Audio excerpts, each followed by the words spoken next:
지난 시간에 강의하면서 103페이지 그 배경이 떠오르지 않아서 확인한다 그랬는데 103페이지에 그 괄호 3번 부정사례 1번 보면은 사업시행자가 주택건설사업 계획 승인 이게 주택건설사업 계획이 기본행위고 승인은 인가라 그랬죠.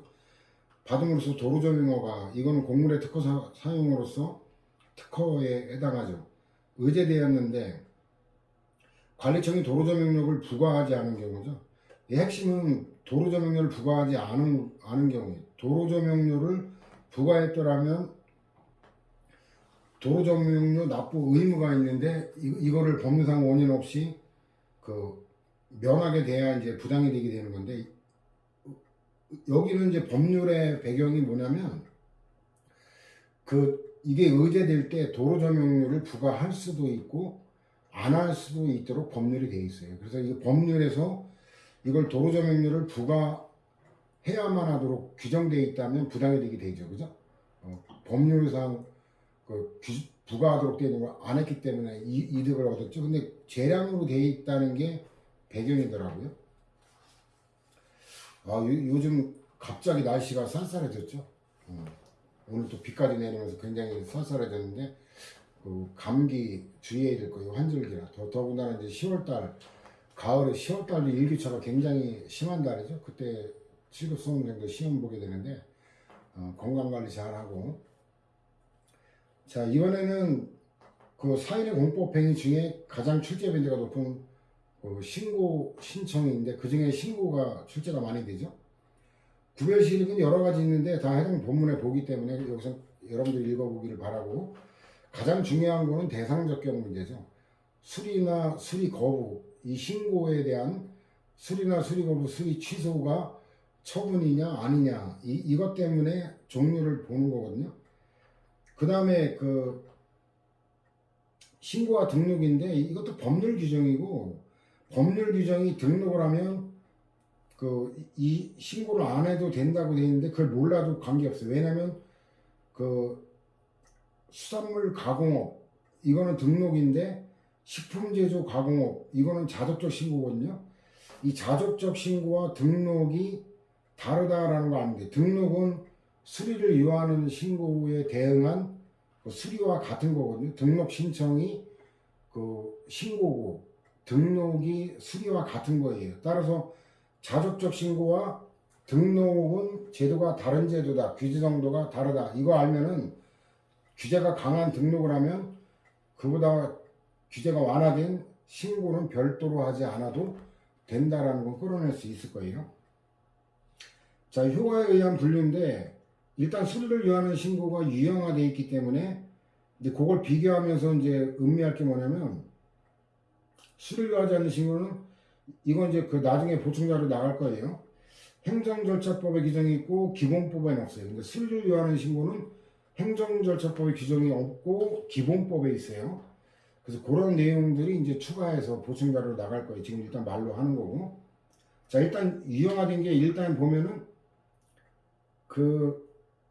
네 번째 있죠. 체육시설업법만 적용될 때 신고는 자족적 신고예요. 근데 거기다가 다른 법률이 추가적으로 적용되면 종합적으로 법적 성질이 달라지는 게 수리를 요하는 신고의 첫 번째거든요. 신고에 관한 근거 법률 위에 관계 법률까지 적용되니까 심사권에 관한 규정이 있는 경우니까, 체육시설업법에는 심사에서 수리를 거부할 수 있다는 조항이 없습니다. 그러니까 자족적 신고인데, 근데 학교보건법이나 건축법, 도시계획법, 지금 국토계획법이죠. 국토계획 및 이행에 관한 법률, 이런 법률이 추가적으로 적용되면은 거기에는 심사권이 있기 때문에 전체적으로 심사권이 생긴다. 그래서 학교환경위생 정화구역 내 이러면 학교보건법 당시, 지금은 이제 명칭이 바뀌었는데, 명칭이 바뀐 게 아니라 이 근거 법률이 이제 달라졌는데 판례사항은 그대로 남아 있으니까, 학교환경위생 정화구역 내일 때는 학교보건법이 추가적으로 적용되는데 여기 교육환경에 해로운지 아닌지 심사할 권한이 생기기 때문에 전체적으로 심사권이 있으니까 신고의 종류가 달라진다. 이와 같은 마인드는 161에도 있어요. 허가와 예외적 승인, 그것도 마찬가지인데 161에 보면 예외적 승인의 성질, 이건 재량행위죠. 그 허가 하나만 적용할 때 허가인데 두 법률이 적용할 때, 예를 들어 학교환경위생 정화구역 내, 이게 108페이지 연결되는 거예요. 그냥 유흥주점 영업허가는 허가로 기습행위예요. 근데 이게 학교환경위생 정화구역 아닐 때는 이거는 성질이 예외적 승인으로 재량행위로 바뀌어져요. 그 다음에 문화재보호구역 내, 개발제한구역 내, 용도지역 내, 자연공원구역 내, 이런 것들이고, 국제적 멸종위기종 및 그 가공품에 관한 용도 변경 승인, 이것도 멸종위기에 관한 거 원칙적으로 함부로 이걸 갖다 잡아다가 가공할 수는 없겠죠. 그리고 이건 특허 사례하고도 중첩돼. 그래서 논리적으로 예외적 승인과 특허하고는 논리적으로는 구별이 잘 안 돼요. 이건 원칙적으로 안 되고 예외적으로만 된다. 예외적으로만 된다는 말은 달리 말하면 특별한 허가를 받은 자만 가능하다. 이게 사실 잘 구별이 안 되죠. 그래서 배타적이라고 보지 말고 6번은 예외적 승인 겸 특허 이렇게 다뤄진다는 것도 알아둘 필요가 있고, 이렇게 해서 종합정리했죠. 저까지. 그 다음에 건축법이 또 추가적으로 정리, 무허가 건물일 때 그렇죠. 그 다음에 좀 전에 예외적 승인 사례에서 봤듯이 개발제한구역 내, 그 다음에도 마찬가지고 무허가 건물, 그 다음에 인허가 의제휴가를 수반하는 거, 이것도 의제되는 인허가에 심사권이 있기 때문에 그렇죠. 이거 168하고 또 이것도 연결이 돼요. 168에 보면 5번에 동그라미 5번에 심사 기준이 있죠. 실체적 요건, 이게 109하고 연결돼요. 실체적 규정들은 존중돼야 된다. 실체적 요건이 충족되지 않은 상태 허가를 의지하는 것은 안 된다라는 거죠. 그러니까 실체적 요건이 충족되는지 아닌지 심사권이 있다라고 성질이 달라지는 거죠. 그 다음에 지휘승계 신고에 관한 거 나오면 다 허가 영업이에요. 허가 영업인데 이걸 갖다가 어때요? 허가 요건 충족되는 자가 그 승계를 하는지를 심사할 권한이 생기죠. 왜냐면 허가 영업을 하겠다고 허가 신청을 내도 허가 요건 충족 여부를 심사하는 거고, 그 다음에 그 지휘승계 신고를 해도 허가 요건이 충족되는지 여부를 심사할 권한이 생기잖아요. 그래서 판례 사안 있는 건 다 영업 양도 양수 지휘승계지고, 이 말 나오면 다 허가 영업이기 때문에 수리를 위한 신고다 몰아 정리하면 돼요. 일일이 읽을 게 아니고. 그 다음에 그 3번 중요행위의 신고인데, 이거는 중요하다는 걸 좀 납득을 하면 되는데, 광업 출원인 주소 변경계 신고, 이거는 그 이론적으로는 광업허가, 이거는 선언주의가 적용되는 예외적인 거거든요. 선언주의. 그래서 선언주의라고 하는 거는 먼저 신청한 자에게 먼저 발급하도록 되는 거예요. 원래 이건 기속행위인 허가에만 적용되는 건데 특허에는 원칙적으로 적용이 안 돼요. 근데 예외적으로 특허에 되는 게 광업허가이기 때문에 그 출원인의 주소가 달라지면 선출원자가 존재하느냐 그 여부에 관한 중요한 거다라는 거를 이론적으로 생각할 수 있는데, 판례는 별다른 논거 없이 그냥 등록과 그 같다고 보고 있어요. 이 실질을. 그러니까 이 등록 밑에 큰 번호 4번 있죠. 등록 신청, 이게 신청이 신고고 등록이 수리라 그랬죠. 그래서 1번은 그 논리적으로 이해하는 게 조금 나을 거예요. 판례 논거 같이 뭐 실질이 등록이다, 그거는 별로 연결이 잘 안 되거든요.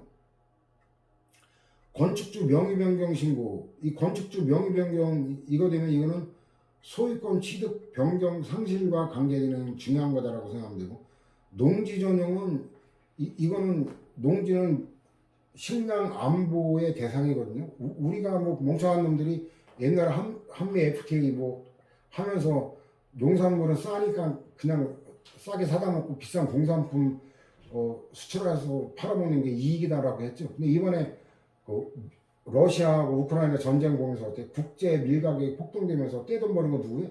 국제 곡물상들이죠. 결국 이게 식량이 무기화되면은 이거는 뭐 가격이 얼마나 뛸지를 알 수가 없는 거거든요. 그래서 농지를 갖다 함부로 전용한다, 대지나 공장 뭐 이런 거로 이건 굉장히 국가 생존에 관계되는 또 토지거래 신고인데 이 신고 제어 과제는 투기적 토지거래가 우려되는 지역에 하는 거기 때문에 투기를 막겠다는 거 중요한 거라고 보면 되죠. 어업신고는 고기 잡는 거예요. 이거 까딱까다가 어족전에 씨를 말릴 수 있는 거죠. 근데 기왕 잡은 거 제조하는 수산 제조업 이건 경매하기 때문에 자기한결적 신고고 낙골탑 이거는 환경 문제 또 암매장 뭐 비슷하게 이것도 그 유고를 처리할 수도 있고 이런 게 생명 범죄와도 관계되는 중요한 거죠. 근데 거기에 따른 이제 부대시설 이 경매한 거는 아예 신고 대상이 아니죠. 그 다음에 유류 노인 복지주택. 근데 이건 노인 복지주택은 이거는 어때요? 심사권이 있다는 게 상적으로도 알 수 있죠. 왜냐면 노인이 아닌 경우 입주자가 들어가 있는지 이런 거 심사를 해야 될 거 아니에요. 그죠? 근데 여기 실제 판례 보면 신혼부부를 포함해서 젊은 부부가 절반 가까이 되더라고요. 그 다음에 골재, 선별, 세척, 파쇄. 이게 그 도를 갖다 깨는 거예요. 이거 환경에 미치는 영향이 굉장히 중요하죠. 주민등록법상 전입신고. 이 주민등록은 행정의 가장 기본적인 중요한 거죠. 그 다음에 그 회원제 체육시설의 회원모집계획서 제출인데 이것도 그 회원 수가 적정한지 수용 규모에 비해서 이걸 따져봐야죠. 예를 들어 골프장 회원권이 10만 명이다. 이러면 뭐 1년 내내 부킹 하겠어요? 그 다음에 뭐 헬스장 회원이 10,000명이다. 그럼 뭐 이용할 수 있겠어요? 그죠? 그 심사권이 있다. 그런 관점으로 보면 될 것 같고. 노동조합 설립신고는 헌법에 보장된 노동 3권의 행사와 관련된 아주 중요한 거라고 보면 되죠. 장기 요양기간, 노인 의료복지시설, 이 복지국가의 아까 노인 복지주택도 그렇고 복지국가의 복지에 관계되는 건 중요하다라고 보면 될 거고 요번에 그 미리 읽어보길 잘했죠. 의료기관 개설신고 이건 삭제해야 돼요.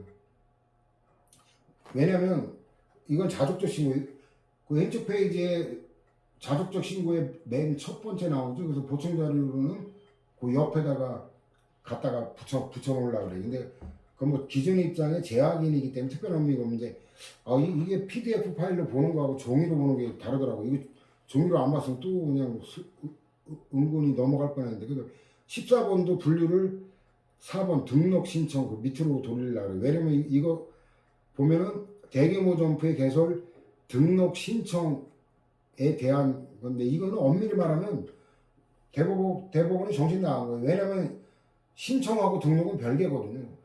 등록은 신청에 대응한 행정처분이고 신청이 사인의 공법행위거든요. 신청이 수리다 이거는 말도 안 되는 건데 어쨌든 등록이라고 해야 돼요. 등록. 그래서 나머지는 정확히 판시했죠. 사회단체 등록 신청, 사설 강습소 설립에 관한 등록 신청 이게 사인의 공법 행위고 그 대응한 등록이 행정행위로서 처분이고 혼인신고 그래서 그 자족적 신고는 가볍게 보면 될 거고 그 다음에 영업자 지위승계 신고에 관한 건데 요 첫 번째 판례는 이건 비교해서 보지 않으면 헷갈려요. 액화석유가스 LPG라 그러죠.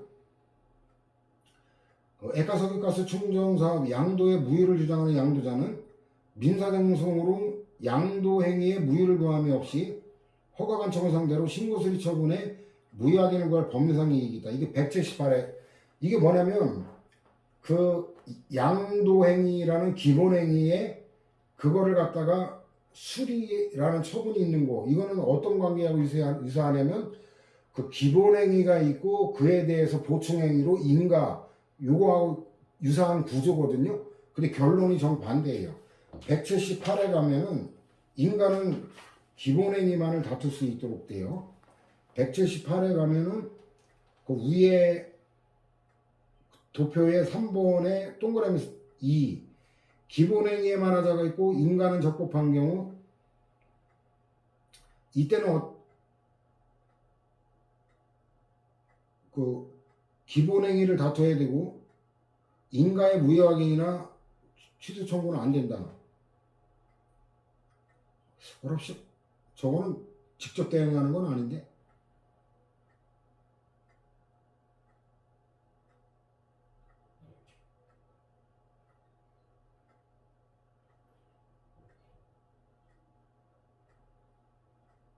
아, 저기로 인용을 해야겠구나. 이게 아니라 그 2번에 동그라미 3번으로 인용해야겠네. 그래야 직접 대응하는 110페이지. 재단법인의 정관 변경 결의하자를 이유로 정관 변경 그 인가 처분의 취소 부여하기는 소구할 수 없다. 근데 여기는 이제 인가 자체 하자가 있는지 없는지는 일단 다루질 않았어요. 아까 구조하고 비교하면 기본행위에 해당하는 게 정관 변경 결의거든요. 기본행위 하자가 있는데 수리를 다툴 수 있다 그랬죠. 수리는. 근데 인가는 다툴 수가 없다. 요거로 인용을 해야 직접 대응하는 게 되겠네.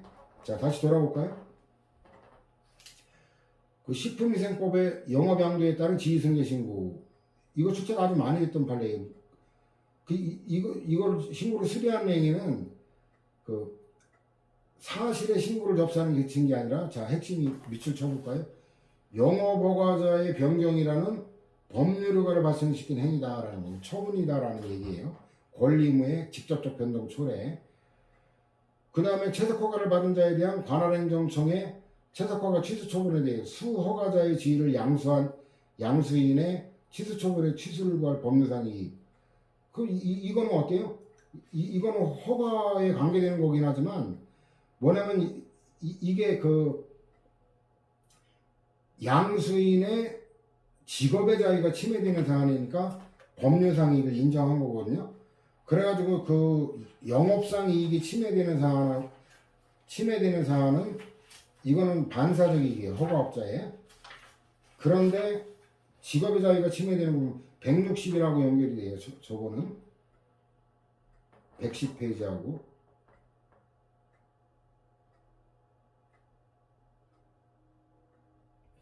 자, 161에 보면 밑에 보면 3번 허가의 명령적 성질 여부인데 명령적 행위와 형성적 행위의 복합적 성질이다. 예컨대 단란주점 영업허가의 경우 금지 해제라는 소극적 관점에서 보면 명령적 성질인데 단란주점 영업을 경영할 수 있는 법적 지위가 창설된다는 적극적 관점에서 보면 형성적 성질. 이건 뭐예요? 직업의 자유라는 기본권과 관계되니까 형성적 성질이죠. 이게 110하고 또 165하고도 연결이 돼요. 165. 165에 보면 그 우회 도표의 3번의 동그라미 3. 어업 허가를 받은 자가 해당 어업을 할 수 있는 지위. 이거는 재산권이잖아요. 영업 허가를 받은 자가 해당 영업을 할 수 있는 지위는 그거는 직업의 자유고 이건 재산권인데 이런 경우가 형성적 성질로서 원고적격이 인정되는 거거든요. 이게 110하고 160이라고 연결되죠. 그 다음에 다시 돌아오면 그 영업 양도에 따른 지휘승계 신고를 할 때 양수인은 영업자 지휘승계 신고서를 제출할 때 해당 영업장에서 적법하게 영업할 수 있는 요건을 갖추었다는 점에 관한 서면 자료를 첨부해야 됩니다. 이것도 이렇게 아니라 실질적 심사권이 있기 때문에 라는 배경을 알면 쉽죠. 그 다음 신고의 요건은 이제 형식적 요건이죠. 그래서 요거는 뭐라 정리하면 되니까. 근데 수를 위하는 신고 이게 골때려요. 이게 수를 위하는 신고가 다 실질적 심사권이 있다 그러면 아니어도 되는데 사례만 판별하면 근데 실질적 요건을 요하는 경우도 있고 아닌 경우도 있어요. 그럼 실질적 요건 심사를 요하지 않는 경우는 자기완결적 신고가 뭐가 다른가? 이걸 이론적으로 설명하기가 어려워요. 그래서 이거는 유감스럽지만 그냥 외워둬야 돼요. 첫 번째는 혼인신고를 하면 그 부부관계, 혼인관계가 성립되는 거지 호적 등재는 그 관계 없다라는 거 요건, 배경. 그 다음에 좀 전에 봤죠. 노인복지주택 이거는 입소 대상자가 적법한 입소 대상자인지 심사권이 있다. 이거 수리를 위한 신고 사례를 알면 이건 심사권이 있다는 거 아까 배경으로 말했죠.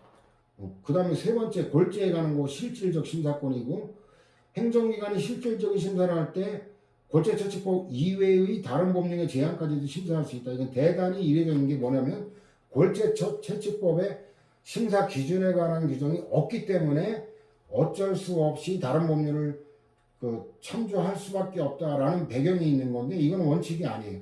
300페이지하고 이 비교해야 할 건데 300페이지 보면 강화도의 분홀이 논대 사건인데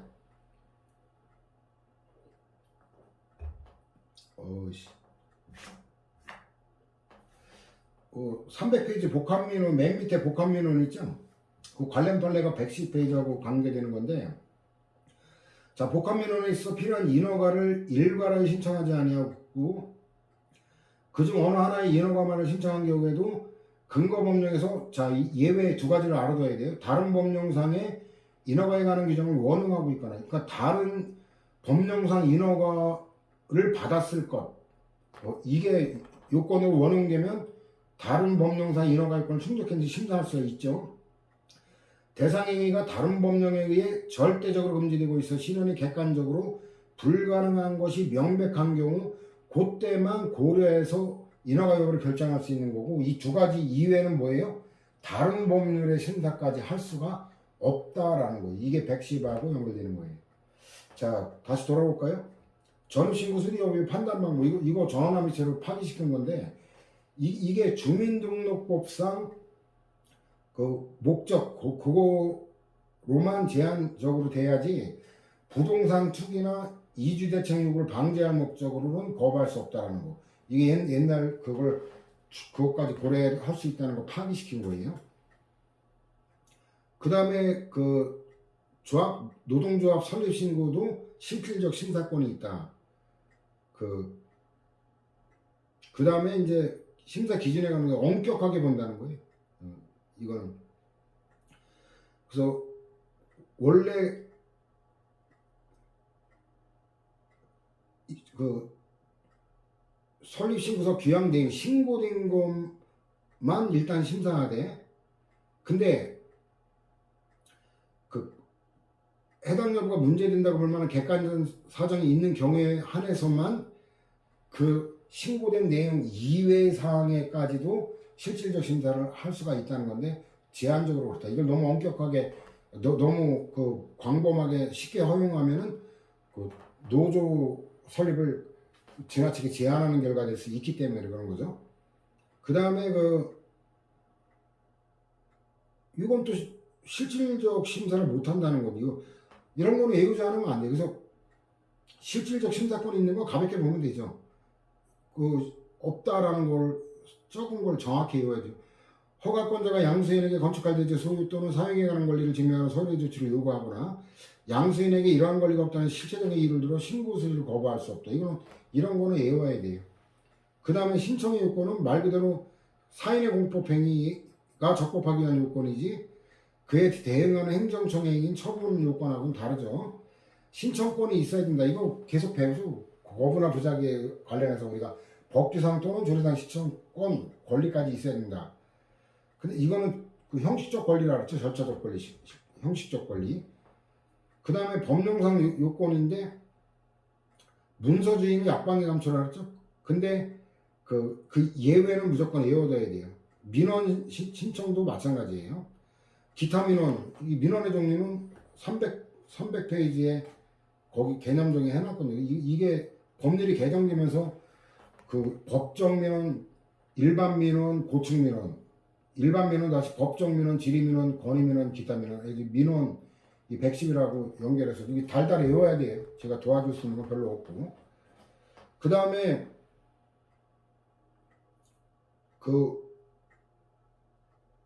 요 판례는 미리 봤죠? 명시적 확정적인 의사를 요하는 건 아주 이례적이라 이건 외우지 않으면 안 된다. 그 다음에 편람비치 열람 이건 약방의 감초예요. 민원인의 편의를 위해서 적법한 신고의 효과인데 자기한결적 신고나 수리를 위한 신고나 수리 의무가 요건 갖추면 수리 의무가 있는 건 똑같아요.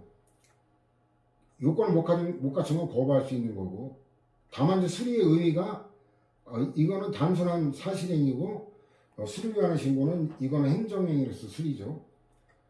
그 다음에 그 의원 개설 신고, 저 의원하고 병원은 급이 다르다 그랬죠. 그리고 의원급, 이거는 외래 환자, 입원 환자가 없는 외래 환자만 다루는 저거는 신고제로 완화되는데, 병원급은 허가제라는 게 평등한 지위반이 아니다라는 거 잠깐 봤었죠. 그래서 이건 심사권이 없이 그냥 당연히 수리해야 된다라는 거고, 그 다음에도 축산물 판매업 신고도 그렇고, 그 다음에 요건을 충족하지 못했다, 당초 신고된 용도로 사용하지 않는다 이러면 연장 신고, 이건 수리하지 아니할 수 있다. 여기 요건 없어요. 수리하는 신고인데 관련 판례로 바로 넘어갈까요? 어쨌든 요건 갖추면 수리의무 인정하죠. 허가대상 건축물의 양수인에게 건축주 명의 변경을 신고할 수 있는 공법상의 권리를 인정함과 아울러 행정관청에게는 그 신고를 수리할 의무를 지게 한 것이다.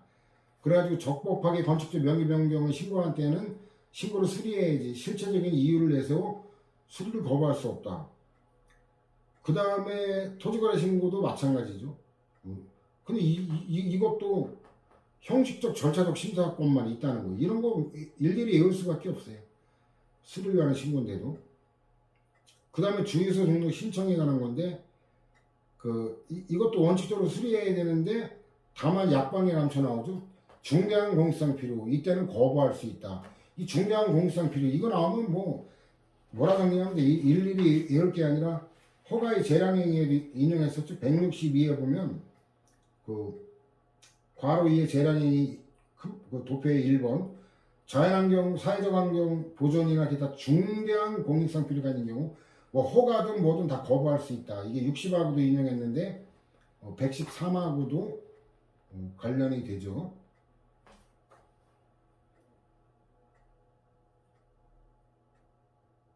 약방의 감촉이 저런 거 뭐라 정리하면 되죠.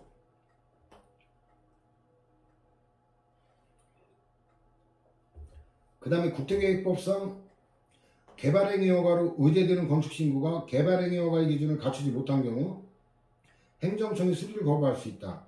이건 개발행위 허가가 의제되는 건축신고, 중요한 건축신고예요. 이거는 저거하고 비교할 게 뭐냐면, 최신 판례 10번 판례 비교할 게 뭐냐면, 이거는 건축법상 가설 건축물이에요. 가설 건축물은 임시로 설치한 건축물, 그러니까 컨테이너 건물, 이거 법적으로 이건 정착물이 아니기 때문에 토지 및 그 정착물을 부동산이라고 하거든요. 정착물이 아니기 때문에 얘는 동산으로 들어가죠. 근데 이런 경미한 거는 이거는 실질적 요건 심사를 못해요. 얘는.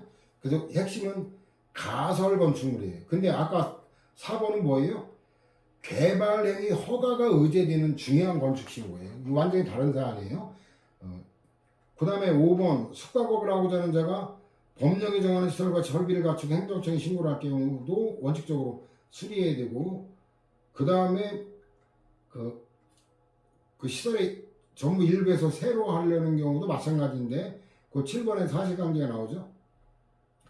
관광 숙박업 영업신고가 이미 다른 사람 명의로 숙박업 신고가 되어 있는,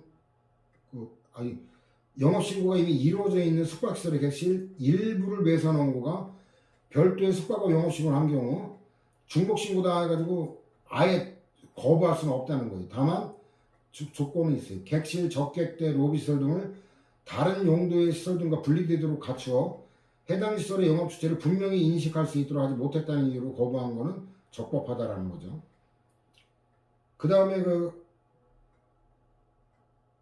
이것도 가설 건축물이에요. 가설 건축물. 이러니까 심사권이 없다라고 한번 보면 되고, 정신과 의원이에요. 의원, 얘도 어때요? 이 분류를 또 수리를 하시고, 얘도 수정해야 되는데, 이런. 얘도 의원급은 이건 자족적이에요. 잘못되는 왼쪽으로 가야 되는데, 이것도 보충 자료로 수정을 해놓을 거고, 정오표에도 해놓을게요.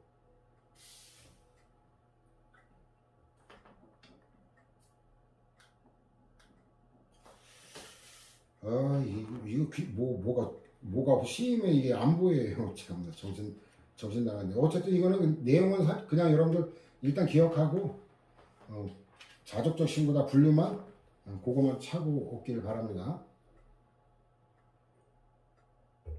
그 다음에 적법한 신청의 요구인데 알싸가지 없이 접수 자체를 보류, 거부하거나 부당하게 되돌려보내서 하는데 약방의 감초예요.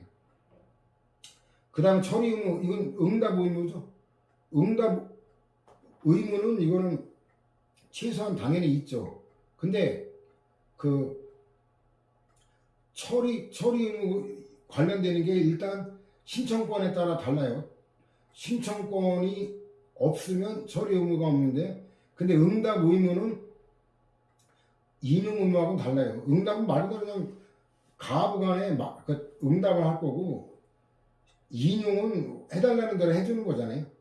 그래서 그 기속행위일 때뿐만 아니라 재량행위에도 일단 응답 의무는 져요. 응답 의무는 답답하잖아요. 결과는 알려줘야죠.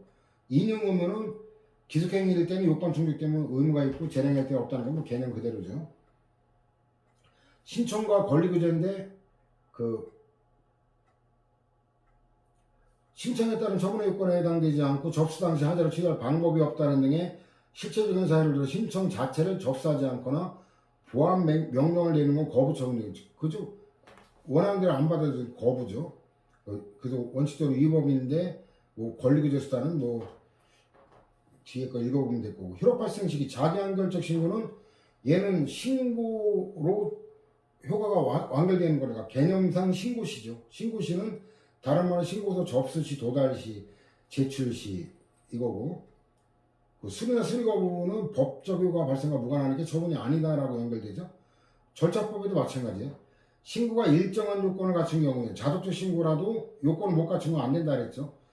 신고서가 접수기간에 도달된 때, 도달이라는 게 보이죠. 신고 의무가 이행된 거로 본다. 자독적 신고이면서 그 의무적 신고만 규정하고 있다는 거죠. 그냥 어떤 이유로도 신고가 안 됐거나 요건을 못 갖추고 효력 발생 안 된다는 거죠.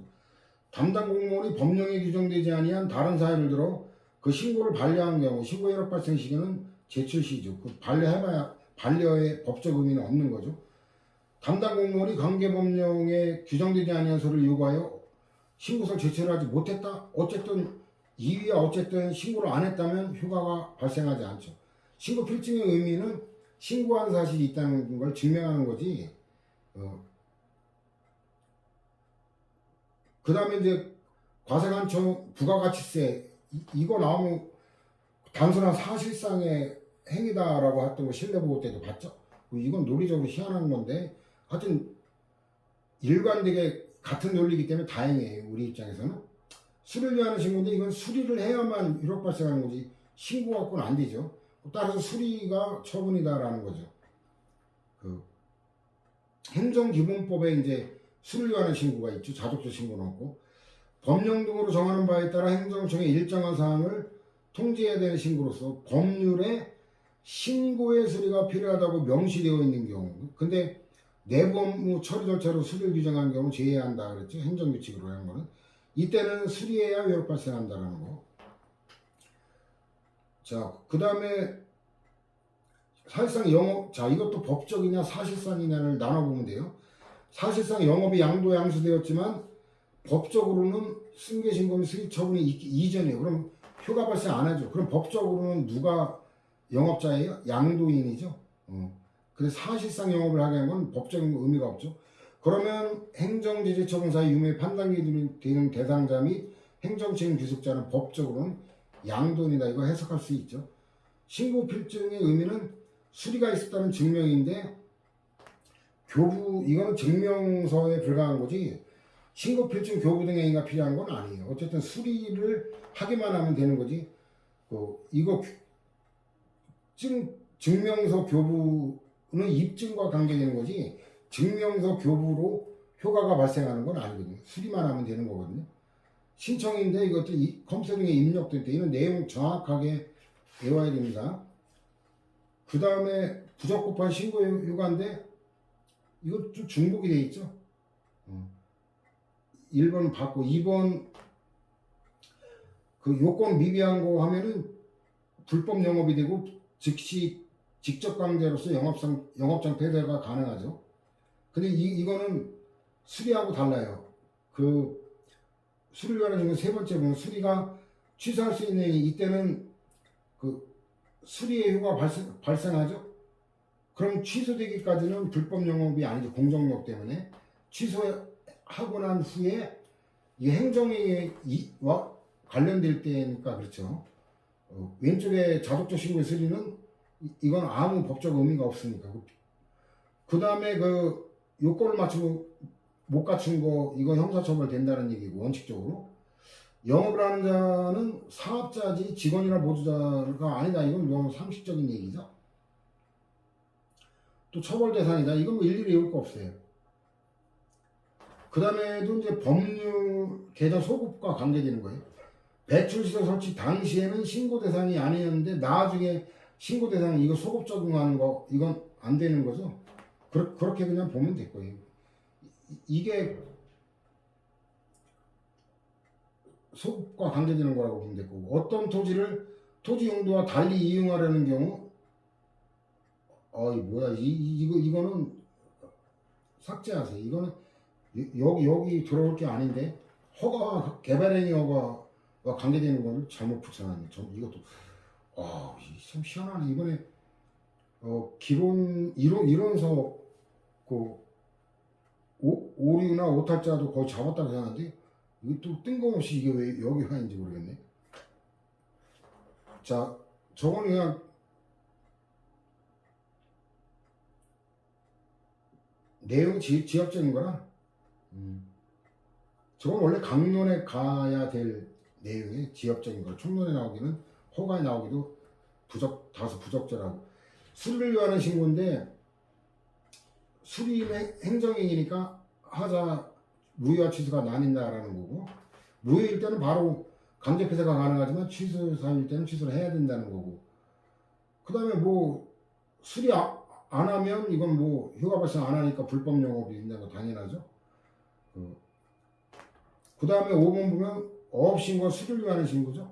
신고를 수리하면서 공유소면 매립구역을 조합에서 제외한 게 위법한 경우 이거는 이거 그 제행위가 위법한 거와 별개로 어쨌든 저거는 그 신고에 대한 수리가 제외됐으니까 없는 거잖아요. 그 부분에 관한 거는 신고가 없는 거. 그건 그 수리를 해야 효력 발생하는데 수리를 제외하고 했기 때문에 제외된 부분에 관한 건 수리가 없다라는 건 해석할 수 있는 판례고 그 다음에 그 기본행위인 그 사업 양도 양수가 존재하지 않아가 무효일 때는 그 수리도 당연 무효다라는 것도 뭐 납득 가능하죠. 이건 뭐 대상이 없는 거에 관한 거니까 이미 고시된 실시계획에 포함된 상세계획으로 관리되는 토지의 건물의 용도를 상세계획 승인권자의 변경 승인 없이 멋대로 변경 이건 요건 못 갖춘 거니까 수리하지 않고 영업소 폐쇄한 건 적법이다. 이게 무효사유라는 게 아마 전제가 됐겠죠. 그 다음에 뭐라? 가축 분류에 가는 거죠.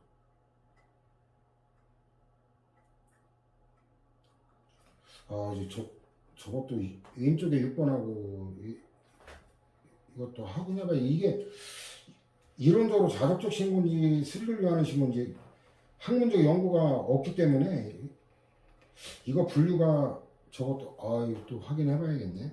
116 확인 분류가 참 애매해요. 그래서 사실관계를 한번 다른 판례인데 한번 확인을 해봐야겠네. 저거는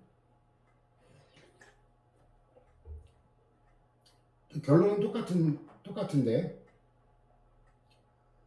그 다음에 뭐 9번도 78년대 해석이 가능하죠. 요건 못 갖춘 거는 처벌 대상 불법 영업이니까 부적법한 신청의 효과도 바로 싸가지 없이 되돌려버릴 수 없다는 똑같은 마인드가 나오고 보완 요구 있는데 근데 이제 여기서 여러분들 봐야 될 게 보완 요구 의무는 뭐냐면 법률을 잘 봐요. 신청에 구비 서류의 미비 등 흠이 있는 경우 이때는 보완을 요구해야 되는 거예요. 근데 그 큰 번호 2번 보면 이건 신청 내용의 보완이죠. 이거는 신청에는 처분이 있기 전에는 신청에 이건 내용에 관한 거예요. 아까는 그 절차적 형식적 흠이고 이건 내용에 관한 거. 이거는 보완하거나 변경 취하할 수 있고 다만 다른 법령에 특별한 규정이 있거나 당해의 신청의 성질상 보완 변경 또는 취할 수 없는 경우는 그러하지 아니하다. 그러니까 이거는 행정청에게 보완 요구와 의무가 없는 거죠. 내용에 관한 거는. 자, 이거를 알면은 위에 관련 판례가 독해가 돼요. 이 5항은 행정청으로 하여금 신청에 대해 거부 처분하기 전에 반드시 신청인에게 신청의 내용이나 처분의 실질적 발급 요건에 관한 사항까지 보완할 기회를 부여하려 의무를 정한 게 아니다. 이해가 되죠? 이게 판례라고 해서 법률하고 연계하면 쉬워요. 그 다음에 그 신청서 보정명령은 명령이라고 표현하지만 하명이 아니라 이건 의사의 통지예요. 그 보완 안 하면 거부하겠다는 의사를 알려준다. 그 다음에 그 민원에 관한 것도 마찬가지고 그 관련 판례 보면 그 보완이 가능한 경우 이제 실질적 요건 내용에 관한 거라 하더라도 무조건 다 그 안 되는 건 아니라는 거예요. 보완의 대상이 되는 보완이 가능해야 되고 당연하죠. 내용 또한 형식적 절차적 요건이거나 실질 이게 원칙이죠. 아까 행정절차법도 마찬가지였죠. 아니면 실질적 요건에 관한 흠일 때는 민원인의 단순한 착오나 일시적인 사정 등의 기한 경우라야 한다라는 거. 이와 같이 보완이 가능한 경우 보완을 요구하지 아니하고 바로 거부한 거는 위법이다라는 거고. 그 다음에 거부됐더라도 다시 보완해가 다시 신청해도 된다라는 게 최신 판례에도 그 반영이 됐죠. 수익적 행정처분을 구하는 신청에 대한 거부 처분이 있은 후 당사자가 새로운 신청을 하는 취지로 다시 신청을 했지만 행정청이 이를 다시 거절한 경우 새로운 거부 처분이다. 이 반복된 행위인데 659에 유형화해서 정리를 해놨거든요. 659에 맨 위에 괄호 3번 반복된 처분 이게 117하고 참고해서 보길 바랍니다. 그 다음에 신고의무 위반과 사법상 유력은 이제 단속 규정일 때는 유효고 효력 규정일 때는 무효인데 그 이론은 쉬운데 어떤 게 단속 규정인지 효력 규정인지가 자명하지 않아요. 이 토지거래 신고제와 허가제가 옛날에 있었는데 지금 신고제는 없어졌거든요. 근데 이 신고구역에 관한 규정은 단속법규에 속하고 신고 의무의 위반은 거래계약의 사법적 효력까지 부인하는 거 아니다. 근데 179에 보면 허가 안 받은 건 무효가 돼버려요. 다만 유동적 무효이긴 하지만 179에 보면 위에 관련 판례의 1번 허가를 받지 않은 토지거래 계약은 유동적 무효이다. 이게 신고하고 다른 점이죠. 118하고. 그 다음 사인행위법 행위에 대한 행정절차법 규정 이거 아까 그 본문에서 산발적으로 했던 거 절차법 규정만 뭐라 정리하는 거예요. 다음 페이지 신청도 마찬가지 중복된 거라 여러분들이 읽어보면 될 거고 수리나 수리거부 수리치의 처분성 인정 여부의 전제는 뭐라 그랬어요? 수리를 위한 신고는 인정된다 그랬죠. 여기 뭐 사례 아니면 당연한 거고 자기한결적 신고는 이거는 원래 부정되는 건데 인정된 예외 안 이을 수 없죠. 건축 신고 수리거부 수리취소예요. 요거 대개 출제 엄청 많이 된 거죠. 이 의미를 정확히 알아야 돼요. 건축 신고의 성질이 변한 게 아닙니다. 자독적 신고예요. 그에 대한 수리나 수리거부 취소의 처분성 요것만 인정한 거고 그 다음에 요것만 바꾼 거지 건축 신고만 바꾼 거지 다른 신고까지 바꾼 건 아니다라는 거. 그 두 번째는 이제 재확인한 거고 세 번째 애와야죠. 정보통신 매체를 이용하여 원격 평생교육을 불특정 다수에게 학습비를 받고 실시하는 경우 신고에 대한 반대 처분. 저건 외워야 돼요. 이렇다 논거가 마땅치가 않기 때문에. 그 다음 처분성 부정사례 자기한결적 신고나 아예 신고를 요하지 않는 이거는 신고를 안 해도 되는데 신고를 했고 또 수리를 거부한 기형을 토한 거죠. 그래서 저 사례를 알면 되죠. 외울 수밖에 없어요. 신고를 요하지 않는 건지는 자명한 게 아니니까. 근데 신고를 요하지 않는다는 것만 알면 처분이 아니다라는 건 뭐 저절로 나오죠. 기타 판례 보면 행정행위 중 신청에 의한 처분의 경우 신청에 대해 일단 거부 처분이 행하여진 후 거부 처분이 적법한 절차에 의해 취소되지 않은 상태에서 사유를 추가하여 반복하여 행한 거부 처분의 효력은 무효이다. 저건 뭐 이중으로 한 거죠. 저것도 참 재미있는 거죠. 아니 할 일 없이 이걸 반복해서 거부를 해. 누구 놀리는 것도 아니고. 자, 이렇게 해서 드디어 1편을 마무리하고 쉬었다가 다음 시간에 2편 행정작용으로 나아가도록 합시다.